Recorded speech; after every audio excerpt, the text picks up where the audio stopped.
like a lady with the sparkly ears goes, It's freaking cold. December has been an absolute huge travel month for me. I have been to Kansas, Oklahoma, Texas, Missouri, Iowa, and Illinois. 6 states in the last couple weeks. Not even just December, the last couple weeks. I've been going.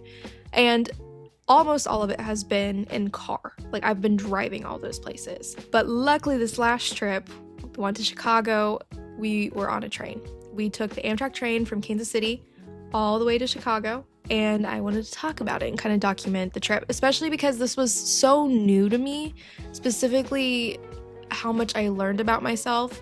I knew I struggled with anxiety, specifically like anticipatory anxiety, where I need to know what's going on, when it's going on, and this trip specifically was incredibly tough leading up to it. So the day before, about I want to say about noon, the day before we left, I was absolutely nauseous, freaking out. I was losing feeling my hands in my face and was fighting mental spirals. I cannot tell you the amount of times I called my mom. It was new, and I'm trying to be kind to myself about it, but it's frustrating. It's frustrating because I'm a very rational person and I like being in control, and I'm self-aware. I'm self-aware about my control issues. So I went with 4 of my friends. Me, my roommate Zoe, our friend Angelina, and our friend Josh. On the 29th, Josh, Zoe, and I drove to Kansas City to stay at Angelina's family's house, which, thank you, to make sure that we didn't have to wake up about we'd have had to wake up at like 3 or 4 a.m. to get to Kansas City to get on our train on time, because our train took off at 7. So we got there, and I ended up just having to lay down the entire evening. I wasn't able to eat. I was freaking out. And luckily, all 4 of us just kind of hung out and chatted. But it's one of those weird situations where my default state is vulnerability and oversharing. And when I'm not sure what the vibe is, again, overthinking, and it just kind of made the spiral worse. But I toughed it out, called my mom, and try to get sleep that night. I think I ended up getting maybe an hour to an hour and a half of sleep before we woke up about 4:40 so that we could dip at 5:30. I literally just rolled out, was trying not to freak out the whole time, and when we got in the car and finally got to Union Station, I was fine. I was totally fine. We got in line, and while we were in line, the conductor went and scanned our tickets, and I can't remember at what time they let us board the train, but they said, okay, go ahead and walk out the doors and head towards the train. And we had to walk downstairs, which, carrying our luggage, I had a suitcase, a duffel type bag, and then my backpack. Carrying all that down the stairs, not fun. There is an elevator, but that fills up really quick, and we were wanting to just get down the stairs.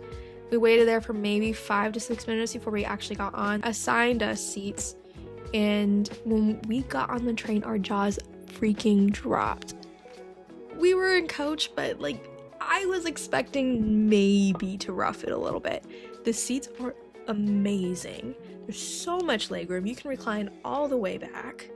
And don't get me started on, like, there's trays, there's recliner like footrest thing. Incredible. It's absolutely incredible. So we were living lavish. We got comfortable. Most of us like dozed off for like the next hour to 2 hours. I was reading a little bit, kind of mixing it up. And then we decided to head to the observation car to play some card games, kind of hang out, look outside. It was gorgeous. It was really fun. But be warned, you will be pushing and shoving into people because that train is rocking and rolling. It was a little tough to walk, but all that said, it was fun. It was really fun. But so we sat in the observation car and played like Uno, Phase 10, and just kind of chatted. And I think maybe about an hour before Chicago, we went back to our seats and kind of got everything rounded up before we arrived, got off the train, called an Uber, headed to our Airbnb. Got to our Airbnb, and that's when we decided that let's explore, let's eat dinner. So we decided to go back into like the actual Chicago area, and we ate dinner at Porter's, which so good. I got sliders, and both Angelina and I shared We thought that it was gonna be like sliders. It was like steak burgers. So tender and delicious. And we got truffle fries. Great. I made the mistake of wearing my heeled boots to walk around. I didn't think we were gonna walk around that much. We ended up taking a few laps and just kind of exploring. So we're in the city. My feet hurt and it was cold, but it was fine. We ended up seeing like quite a few things just in the area and having a great meal. We decided to then grab ice cream and then head back to our Airbnb for the night. We all crashed super early. We were exhausted. It was a big travel day, and we just decided to get some shut-eye and see what happens in the morning. In the morning, we woke up and we found a diner kind of in the area near Millennium Park, and it was called 11 City Diner. So good. Ended up having some French toast, pancakes, mimosas, the works. We were there for a little bit and then bought tickets for the aquarium for 2 o'clock because they were almost sold out for the day, and decided from 11 City Diner we were going to walk to the Bean, which I believe was about a mile away, and it was cold and rainy and borderline sleeting. So not for the week, let me tell you. We walked to the Bean. It was awesome. We did the touristy thing. We take the pictures. We walk around. We were there for quite a bit before we decided to walk to the aquarium, which if you want to pull up a map, again, not for the week. And we were right near Lake Michigan. So the air coming off the water was freezing. Absolutely freezing. But we knew what we were signing up for. You just know when you're walking and you feel like you're on a treadmill because you're not going anywhere. I felt like that.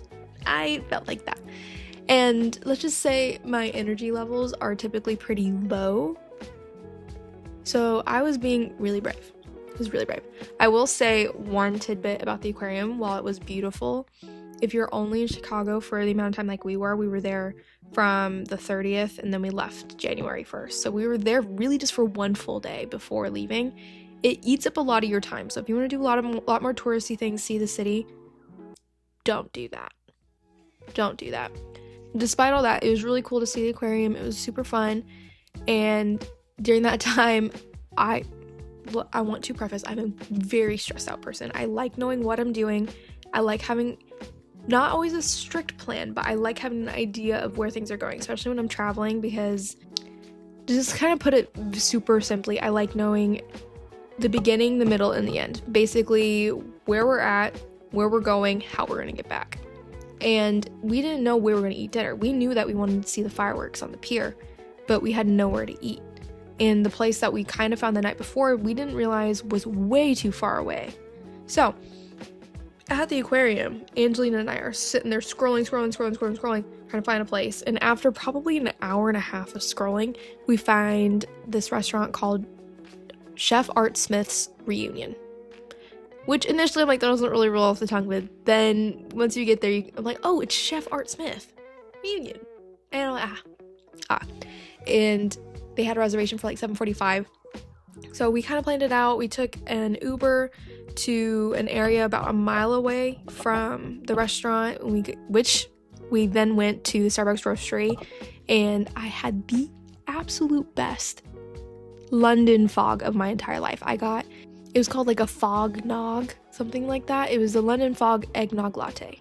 Incredible. I like knowing I'll never have one of those again is making me want to pull my hair out in chunks. Absolute in chunks. Actually, maybe one by one, because since I've gotten back, all I've wanted is a London fog eggnog latte. So we hung out there, warmed up because we were absolutely freezing. And then we saw that we had maybe 30-40 minutes for our reservation, and it was a 20-ish minute walk. So we hit the streets again, started strolling, and got to the pier, which was so cool to see. It's just a completely different area. It's the water, and it was super dark, but the level of eeriness with the lake, but also just the New Year's Eve vibe was super fun, and all the Christmas lights are still up, so it's very festive. We strolled on up, went through security to get on the pier, and got to our restaurant, sat down, had the best dinner yet, which is hard to beat the first several, because we did not miss at all with food. Not one bit. So we sat and ate. I got a blackberry gin cocktail. Again, incredible. I got fried chicken. My roommate got some appetizers. Josh got some salmon. Angelina also got the fried chicken. Incredible. The most frustrating thing about when I travel, that is typical for me most of the time, is I don't necessarily have an appetite. And that drives me up the freaking wall, because here I am experiencing all this new food and I can't eat it. So I was only able to eat maybe an eighth, and it was pretty pricey. And while frustrating, I was still appreciative of experiencing new places and spaces and people and food and all the things that make traveling great.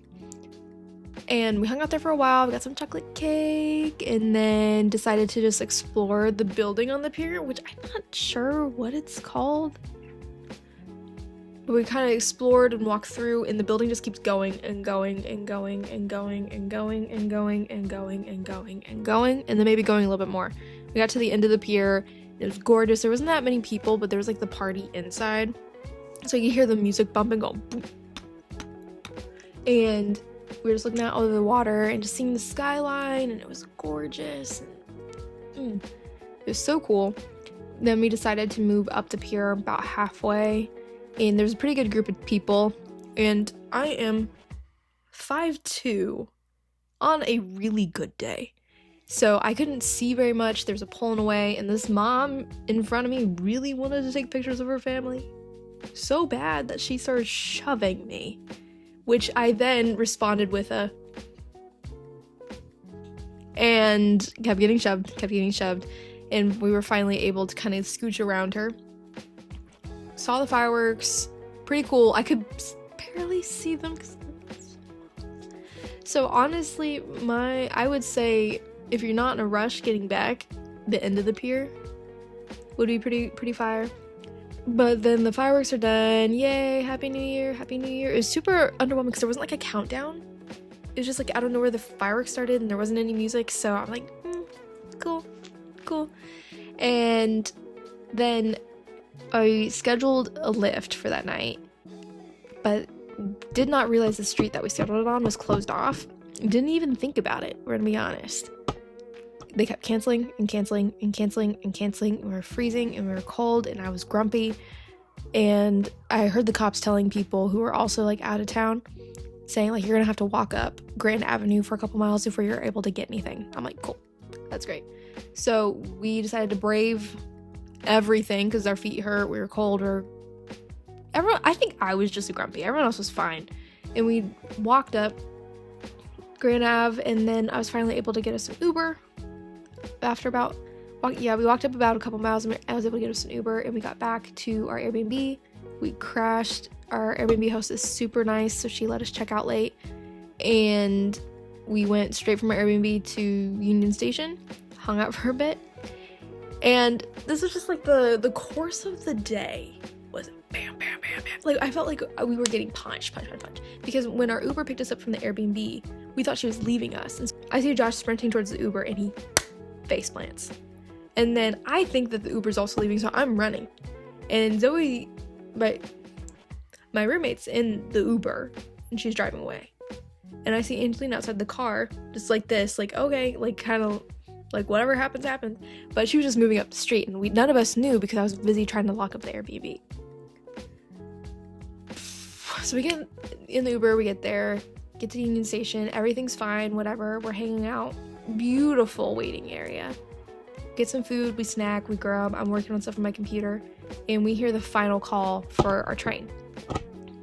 That's something about Amtrak, is they only have final calls. There's nothing. They don't tell you where to go. I will say the signage in the Chicago Union Station, really confusing. So we are walking, and then the Amtrak dude starts screaming at us to run. We have 1 minute to get on the train.